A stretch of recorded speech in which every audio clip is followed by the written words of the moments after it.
प्यारे बच्चों, मेरे पास आप लोगों के काफ़ी कॉल्स आते हैं जिसमें आप लोग कहते हैं कि लिमिट डेरिवेटिव इंटीग्रेशन जो है चैप्टर, इसका बेसिक कंसेप्ट आप लोगों को क्लियर नहीं होता है।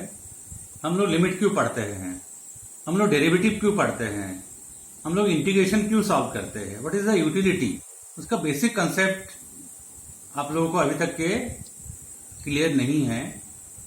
तो मैं आपको थोड़ा सा इसके बारे में बता दूं कि it is a very important branch of mathematics which is termed as calculus.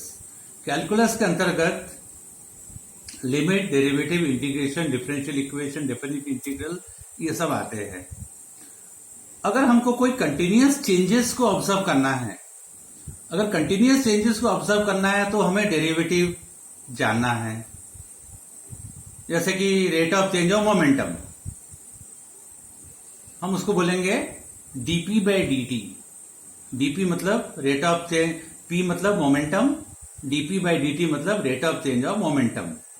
अब डीपी बाई डी कैलकुलेट करना है हमको, या फिर हमको डीएस बाई डी कैलकुलेट करना है, तो उसके लिए हमको वेलोसिटी का नॉलेज बहुत जरूरी है, just to get the idea of rate of change of any quantity. ये जरूरी नहीं कि मोमेंटम हो, ये जरूरी नहीं कि डिस्प्लेसमेंट हो, ये जरूरी नहीं कि वेलोसिटी हो। हम लोग मैथमेटिक्स में क्या करेंगे, दो वेरिएबल्स के बीच में जो चेंजेस है हम लोग बोलेंगे D Y by D X, rate of change of Y with respect to X. उसके बाद में फिर इंटीग्रेशन आता है, फिर आता है डेफिनेट इंटीग्रल, फिर आता है differential equation, and this complete structure comes under topic which is called calculus. तो ये सब कैलकुलस के अंदर में है, जिसका लिमिट एक स्टार्टिंग पॉइंट है।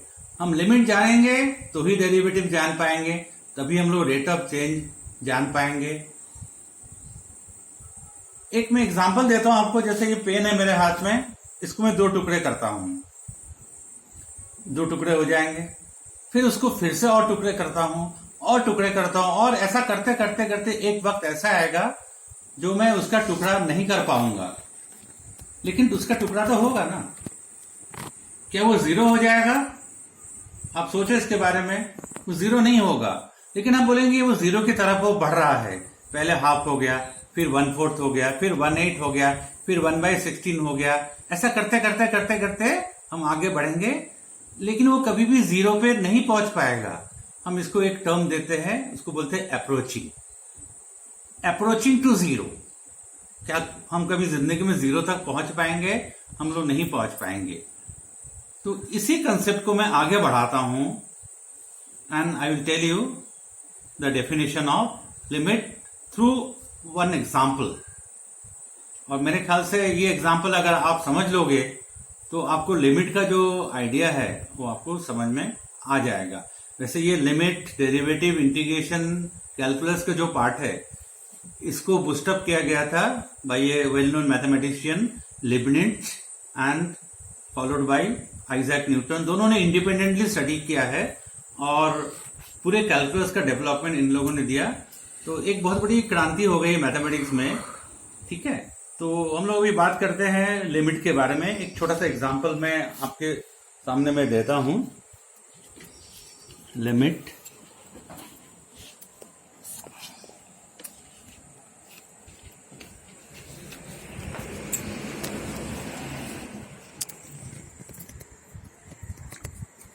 x square minus 9 upon x minus 3 एक सिंपल फंक्शन है। F X is equals to X square minus 9 upon X minus 3। इसको हम एफ एक्स करके फंक्शन नाम रख सकते हैं। फंक्शन के बारे में ज़्यादा बताने की जरूरत नहीं है, you know it well. F X is equals to this much. Let me factorize it. It's X minus 3 X plus 3 upon X minus 3, x minus 3 goes, we get x plus 3। अब सबसे इंपॉर्टेंट सवाल ये आता है, suppose अगर मैं x को 3 put करूंगा, बल्कि मैं 3.01 पुट करूंगा, तो fx की वैल्यू क्या आने वाला है? 6.01 आएगा। अगर मैं x को 3.001 डालूंगा तो 6.001 आएगा। अगर मैं x को 3.0001 डालूंगा तो fx की वैल्यू आएगा 6.0001। इस तरह से मैं आगे बढ़ते रहूंगा, 3.01, 3.001, 3.001। अगर मैं 2.9 डालता हूं तो fx इज इक्वल्स टू आ जाएगा 5.9। अगर मैं 2.99 डालता हूं तो fx की वैल्यू आ जाएगा 5.99 और 2.999 डालूंगा तो fx इज इक्वल्स टू 5.999। आप यहां से क्या ऑब्जर्व कर रहे हो? एक ऑब्जर्वेशन हो सकता है। यहां से ऑब्जर्वेशन ये होगा कि ये सारे वैल्यूज कहां अप्रोच कर रहा है? ये सारे वैल्यू अप्रोच कर रहा है टूवर्ड्स 6 के इर्द गिर्द सारे वैल्यूज घूम रहे हैं।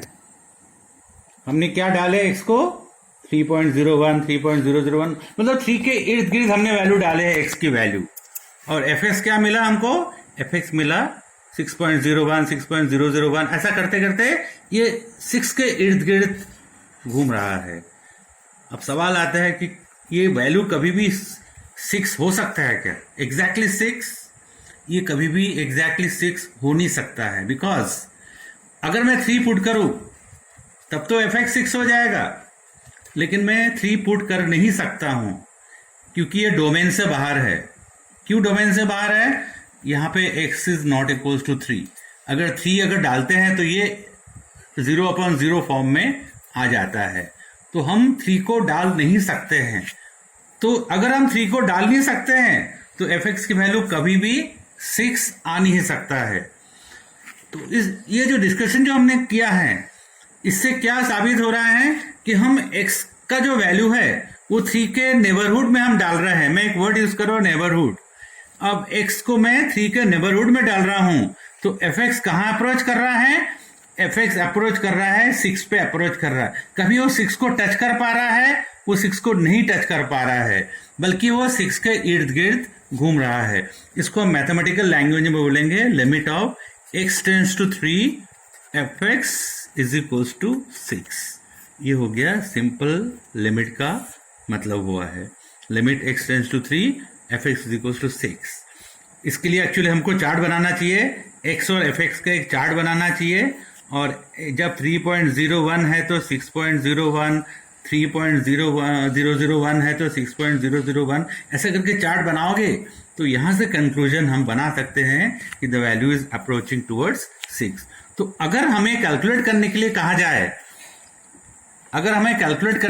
जाए, कि limit x tends to 3 x square minus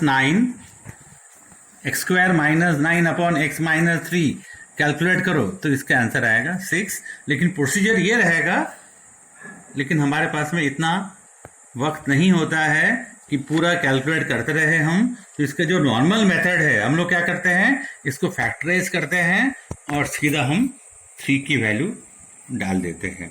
तो इस तरह से हम लोग लिमिट को सॉल्व कर सकते हैं। इसका बेसिक कंसेप्ट ये हो गया।